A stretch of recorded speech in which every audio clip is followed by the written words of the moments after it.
So the next topic that we are going to discuss is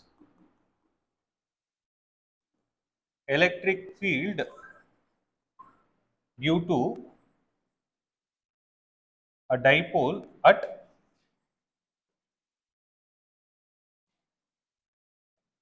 equatorial point, right? Electric field due to a dipole at equatorial point. So if I take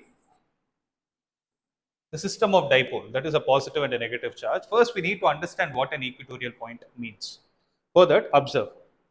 If I take this to be the dipole, positive charge, negative charge, right? If I am able to define an axis in this way, right? If I am able to define an, sorry, if I am able to cut a plane, right? My hand is a plane, a two-dimensional shape. If I am able to cut a plane through the axis of it and perpendicular to the axis, then you will call the plane as equatorial plane, right? For that equatorial plane, right, if you have to visualize, no, suppose the equatorial plane is looking something like this. Okay, I kept it like this, no. Yeah, so the equatorial plane is looking something like this will be called as the equatorial axis. So on the equatorial axis, if you take any point, then that point is what is called as equatorial point. So are you able to understand? So this is the dipole. If the dipole is like this, I am cutting a plane which is perpendicular to the axis of the dipole, and then this plane is called as the equatorial plane. On this equatorial plane, if you draw an imaginary line which is passing through the center of this dipole, you call it as the equatorial axis. Any point on that equatorial axis will be called as the equatorial point. Now our job is finding the value of electric field at that equatorial point. So when I draw it in two-dimensional shape, I'm not going to draw the plane and everything. I'll just directly draw the axis and I will take a point on top of it. So how is that axis going to pass through? It is going to pass through the center of the dipole. Am I clear with this? So if I take this to be O, this is the point P where we are interested to calculate the electric field, right? So here it is Q, here also it is Q in terms of magnitude. Now the question is very simple. Due to this positive charge, what is the direction of electric field here? Is it away or towards? It is away because it's a positive charge. So join these 2 points and extend it, draw an arrow mark like this, and you call this as the electric field due to the charge at point A. Similarly, due to this charge from point P joined to this, what is going to be the direction? Obviously, towards. So, this is going to be EB. Make sense? Right. Now, if I take the distance from the center to this point as R, this is broken into two equal parts where this part is going to be A and this part is also going to be A.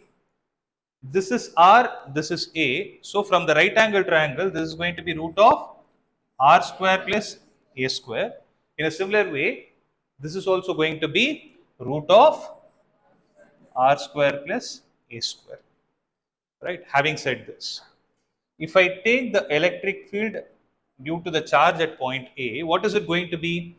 It will be Q divided by 4 pi epsilon naught into distance square. So what is the distance square? This is the distance root of R square plus A square, the whole square. So what will happen? Square root and the whole square will get cancelled. So you will be left out with R square plus A square. So unlike the previous case, I am not putting the direction here because it is not completely aligned along the direction of dipole moment. It is randomly oriented. Right? So it is going to be R square plus A square. Similarly, the electric field at point P due to the charge at B is going to be Q. I am taking the magnitude alone because I have already taken the direction in the arrow mark form. So Q divided by 4 pi epsilon naught into root of R square plus A square the whole square, which is again going to be R square plus A square, simple. Right? If you observe the magnitude of both, they are exactly the same. So electric field at A is equal to the electric field at B. I'll call it as E. Right, let me call it as E for the time being. So if I take this point P, one electric field is like this and the other electric field is like this. And we know that when we have two coinitial vectors, we need to take the resultant where we apply the parallelogram law of vectors. So where is the resultant going to be? It will be a diagonal. And we also know the fact that when we have two vectors of equal magnitude, the resultant will be a angular bisector. Means if I take the angle between them, let's say for example to be alpha, right? Then this resultant electric field is going to be alpha by 2 and this will also be alpha by 2. Simple. Right. Now what I'm going to do is, since these directions are not oriented along the dipole moment, I'm going to break it into their components. But before that, let's see one thing. If I take this to be alpha, for instance, right? So if I take this to be theta, then how much will this be? This will also be theta because they form an isosceles triangle. The base angles are going to be same. And with respect to alpha, these are the opposite angles. So we know that exterior angle is equal to sum of the opposite interior angles. So if I say alpha, alpha will be equal to 2 theta. It's very simple. Alpha is equal to theta plus theta, 2 theta. So what is alpha by 2 here? It is basically theta and this is also going to be theta. Meaning the resultant is drawn here, right? The resultant which is drawn here will actually be parallel to the base itself. Only then this angle can be theta. It forms corresponding angles, right? And here the angle will be theta, which is the alternate interior angles. Make sense? Right? So having said this, in the same diagram, if you observe, if I resolve them into two components, if this is theta, then this is going to be E cos theta, and due to this electric field, this will also be E cos theta. Now downward will be E sin theta and upward will also be E sin theta. If you observe, E sin theta gets cancelled. So what gets added? E cos theta gets added to E cos theta. So if I write the value of ER, okay, let me call it as EP. So electric field at point P is equal to, it's going to be E cos theta plus E cos theta. This is not principle of superposition, rather we are adding the vectors in that direction. So that's why I'm not putting an arrow mark on top of it, right? So I can write this as 2 times E cos theta, which is equal to 2 into, what is the value of E? Q divided by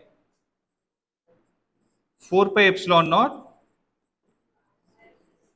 R square plus A square multiplied with, what is the value of cos theta from this triangle? If I take this to be AB, if I take the right angle triangle POB, this is going to be theta, this is A, this is root of R square plus A square. Simple. So what is the value of cos theta? Base divided by hypotenuse. So it's going to be A divided by square root of,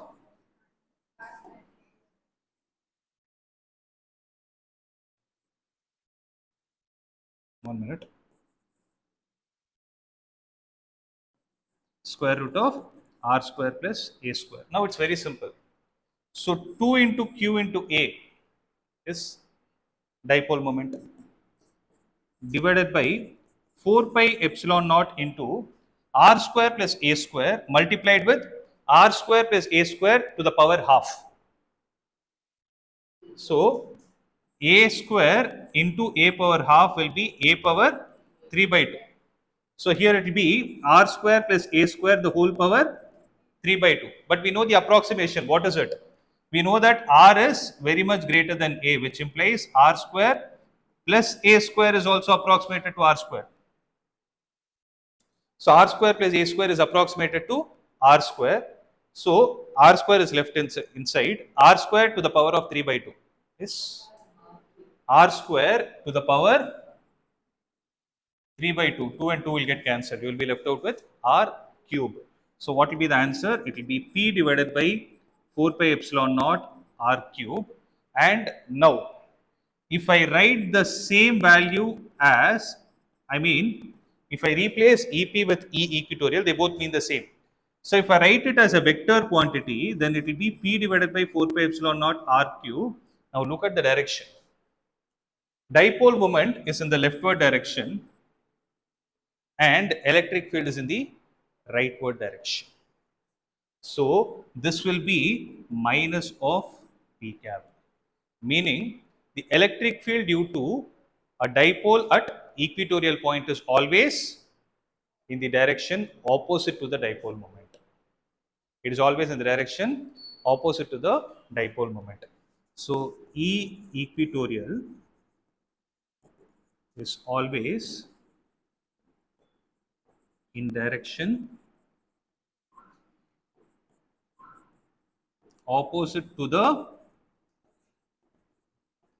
dipole moment.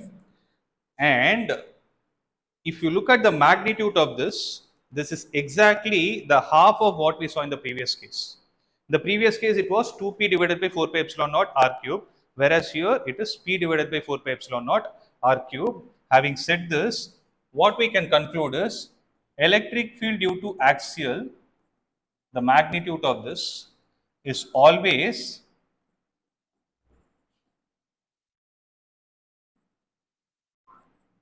twice the electric field due to the equatorial. Are you able to understand? So this is how the electric field due to a dipole is calculated at two important points. What are they? One is the axial and the equatorial point. Am I clear with this?